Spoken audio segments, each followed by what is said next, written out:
நீங்களே சொல்லுங்கண்ணே ஒரு நியாயத்த. நம்ம வந்து பார்த்தீங்கன்னா, இப்போ ஒரு தடல் புடலா ஒரு கல்யாணம் ரெடி பண்றோம். ப்ளஸ் அங்கேயும், இங்கேயும் கடன வாங்கி, உடன வாங்கி, ப்ளஸ் காச சேர்த்து ஒரு கல்யாணத்த செட் பண்ணி, விசேஷத்துக்கு விசிட்டிங் கார்டு அடிச்சு, ப்ளஸ் எல்லாத்தையும் இன்வைட் பண்ணி வர வச்சு, உட்கார வச்சு எல்லாத்தையும் செலிப்ரேட் பண்ணி, நான் வந்து ஒரு பயங்கரமா வந்து உங்களுக்கு எல்லாத்துக்குமே ஒரு சந்தோஷத்த குடுக்கணும். நான் ஒரு கல்யாணத்த உங்க முன்னாடி ஒரு கல்யாணத்த பண்ணி, ப்ளஸ் வாழ்ந்து காமிக்கணும் அப்படின்னு நெனச்சா, ப்ளஸ் எங்கேருந்தோ ஒருத்தன் உள்ள என்ட்ரி குடுத்து எழுத வந்தவன் வந்து பார்த்தீங்கன்னா, என்னைய வெளியில அனுப்பிட்டு, நான் வந்து தாலி கட்டுறேன் அப்படின்னு சொன்ன கதையா, இப்ப வந்து பார்த்தீங்கன்னா, இந்திய அணிக்கு இப்படி ஒரு சோக கதை அப்படிங்கிற மாரி ஆயிருச்சுங்க.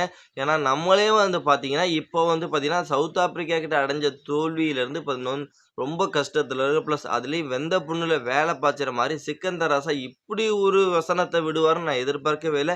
சென்னையிலேயே வச்சு உங்கள நாங்க வச்சு செய்வோம். உங்கள நாங்க தோற்கடிப்போம் அப்படி வேற சவால் வேற விட்டுருக்காரு. பிளஸ் பயங்கரமான ஒரு திட்டத்த வேற தீட்டிட்டு இருக்கோம். உங்கள எப்படி வீழ்த்தணும் சென்னைய அப்படின்னு அது வேற வந்து சவால் மேல சவால் விட்டுட்டு இருக்காங்க. அவரு மட்டும் இல்ல அவரு டீம்மேட்ஸும் பார்த்தீங்கன்னா, பயங்கரமா சவால் விட்டுட்டு இருக்காங்க.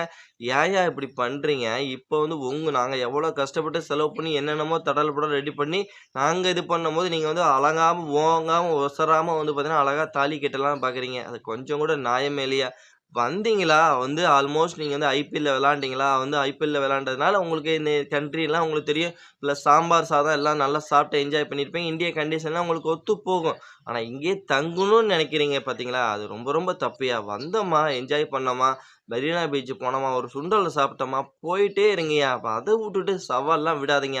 ஏற்கனவே நாங்க நொந்து நூடுல்ஸ் ஆயிருக்கோம். பிளஸ் அந்த வேகத்துல இன்னமும் உங்கள போட்டு தாக்குறதுக்கு வாய்ப்பு அதிகமா இருக்கு.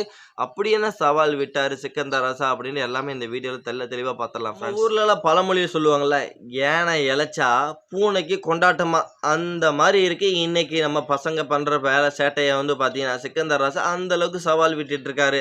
"தம்பி யானை இளைச்சாலும் யானை தான், பூனை தான் அப்படிங்கிறத நீங்க முதல்ல உணரணும். பிளஸ் அந்த யானையோட கர்ஜனை என்ன அப்படிங்கிறது உங்களுக்கு வந்து தெரியவே தெரியாது. பிளஸ் அதுல நீங்க வந்து மாட்டிக்கிட்டு சிக்கி சின்னாபின்னம் ஆயிராதீங்க.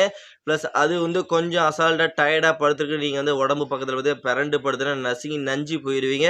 அதனால நீங்க வந்து சிக்கந்தர் ராஜா கொஞ்சம் கவனமா வந்து வாய்ஸ் ஓவர விடுங்க. இந்தியாவ தோற்கடிப்போம். அதுவும் சென்னையில வச்சு தோற்கடிப்போம். பிளஸ் நாங்க ஒரு மேட்ச் தோத்துருக்கோம்.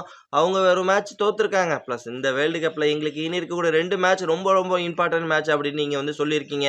அது மட்டும் இல்லாம இந்தியாவையும் அவங்க சின்னதிலே வந்து தோற்கடிப்போம்னு சொல்லியிருக்கீங்க. பிளஸ் இந்த வெற்றி எங்களுக்கு ரொம்ப ரொம்ப முக்கியம். பிளஸ் இந்தியாவை எப்படியாவது வீழ்த்தி நாங்க வந்து எப்படியாவது இந்த அரையிறுதிக்கு நுழைய பார்ப்போம் அப்படி வேற சொல்லியிருக்கீங்க. அது மட்டும் இல்லாம வந்து ஒரு பக்கா பிளான் வச்சிருக்கோம். இந்தியா எப்படி விளையாடுவாங்க, பிளஸ் இந்தியன் பிளேயர் எப்படி விளையாடுவாங்க, அவங்களோட ஸ்பின்னர்ஸ் எப்படி பண்ணுவாங்க, பிளஸ் எல்லாமே ஒண்ணு விடாம அலசி ஆராய்ஞ்சிட்டு இருக்கோம். பிளஸ் அதனால அவங்களுக்கு ஒரு பிளான் வச்சிருக்கோம் அப்படின்னு வேற சிக்கந்தர் ராஜா வேற சொல்லியிருக்காரு. பிளஸ் இந்த பிளான் எல்லாம் நீங்க வந்து வச்சிருக்கலாம். பிளஸ் இருந்தாலும் இந்த கிரவுண்ட்ல எங்களோட ஆட்டம் தாங்க வேற மாரி இருக்கும். பிளஸ் நாங்க இன்னைக்கு மேட்ச்ல சும்மா கெத்தா வேற ரகமா உங்கள அடிச்சு தும்சம் பண்றோமா இல்லையான்னு வந்து பாருங்க. இருந்தாலும் பார்த்தீங்கன்னா, ஒரு சைடு வந்து கொஞ்சம் கிரிசல் அடிக்க தானே செய்யுது. அவங்க என்னதான் இருந்தாலும், பூனை இருந்தாலும் இந்த வேர்ல்டு கப்ல அவங்க புலியா தான் இருந்திருக்கிறாங்க. அதையும் நம்ம வந்து மறந்துறக்கூடாது நண்பர்களே.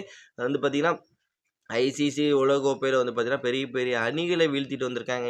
ஆஸ்திரேலியா பிளஸ் இலங்கை அதெல்லாம் அடிச்சு தும்சம் பண்ணது மட்டும் இல்லாம, பிளஸ் வந்து கெத்தா வேற ரகமா தான் உள்ள என்ட்ரி குடுத்தாங்க. பிளஸ் இருந்தாலும் வந்து சூப்பர் 8ல அடிய வாங்குனாங்க வெஸ்ட் இண்டீஸ் கிட்ட. பிளஸ் அடுத்தது 2வது அடிய வாங்க வருவாங்களா? பிளஸ் இந்தியாவுக்கு ஏதாவது ஒரு அச்சுறுத்தல குடுப்பாங்களா? பிளஸ் அவங்க சொன்ன மாரி சிக்கந்தர் ராஜா சொன்ன மாரி ஏதாவது இந்திய அணிக்கு ஒரு அச்சுறுத்தல குடுப்பாங்களா? இல்ல இந்திய அணி இந்த மேட்ச அடிச்சு தும்சம் பண்ணி பிளஸ் அவங்களுக்கு நாங்க யாரு புலியா? இல்ல பூனையா? அப்படிங்கிறத காமிக்க போறாங்களா? எல்லாமே வந்து இந்த வீடியோல வந்து ஓரளவுக்கு நான் சொல்லிட்டேன்னு நெனைக்கிறேன். இப்ப நீங்க சொல்ல வேண்டியதா இருக்கு. இந்த மேட்ச பத்தி உங்களோட கருத்து என்ன? சிக்கந்தர் ராஜா விட்ட சவாலுக்கு இந்திய அணி தக்க பதிலடி குடுப்பாங்களா? பிளஸ் வந்து புலி ஜெயிக்குமா? இல்ல வந்து பூனை ஜெயிக்குமா? இல்ல வந்து யானை ஜெயிக்குமா? எல்லாமே வந்து பார்த்தீங்கன்னா நீங்க மறக்காம நம்மளோட கமெண்ட் செக்ஷன்ல கருத்த பதிவு பண்ணிட்டு, இந்த வீடியோ உங்களுக்கு எந்த அளவுக்கு புடிச்சிருக்குங்கிறத மறக்காம லைக் பண்ணி, ஷேர் பண்ணி உங்க சப்போர்ட்டிவ் ஆதரவையும் குடுத்தீங்கன்னா, ரொம்ப ரொம்ப யூஸ்ஃபுல்லா இருக்கும் நண்பர்களே. நம்ம வந்து நெக்ஸ்ட் வீடியோ பண்ணலாம்.